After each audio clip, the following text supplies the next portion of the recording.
మన ఎందుకంటే చిన్నప్పటి నుంచి నేను చెప్పిన మధ్యతరగతి కుటుంబం కావచ్చు, అక్కడి నుంచి వచ్చి ఆ ప్రేమలో ఆప్యాయతలు పంచుకోవడం కావచ్చు.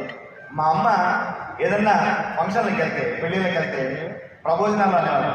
ఆ ప్రబోజనాలకు వెళ్తే అక్కడ ఏదన్నా స్వీట్ పెడితే, లడ్డు లాంటిదో జాంగ్రీ లాంటిదో పెడితే తను తినకుండా కొంగుల కడుకొచ్చి మాకు ఇచ్చే రోజులు గుర్తున్నాయి నాకు. అది గుర్తుపెట్టుకొని మనకు పెద్దలు చెప్పారు, జననీ జన్మభూమి ఇచ్చా స్వర్గాదపి గడి చేసేసి. అంతకంటే పోలిక నాకేం దొరకలేదు. ఒక పల్లె గురించి చెప్పాలంటే తల్లి గురించి చెప్తే తప్ప పల్లె గురించి చెప్పలేమనిపించింది నాకు. అందుకని అందులో చెప్పాను నేను, ఊరు పల్లెటూరు దీని తీరే అమ్మ తీరు, కొంగులోన దాచిపెట్టి కొడుకుకిచ్చే ప్రేమ వేరు. ఊరు పల్లెటూరు దీని తీరే కన్న కూతురు, కళ్ళ ముందే ఎదుగుతున్న సంబరాల పంట పైరు.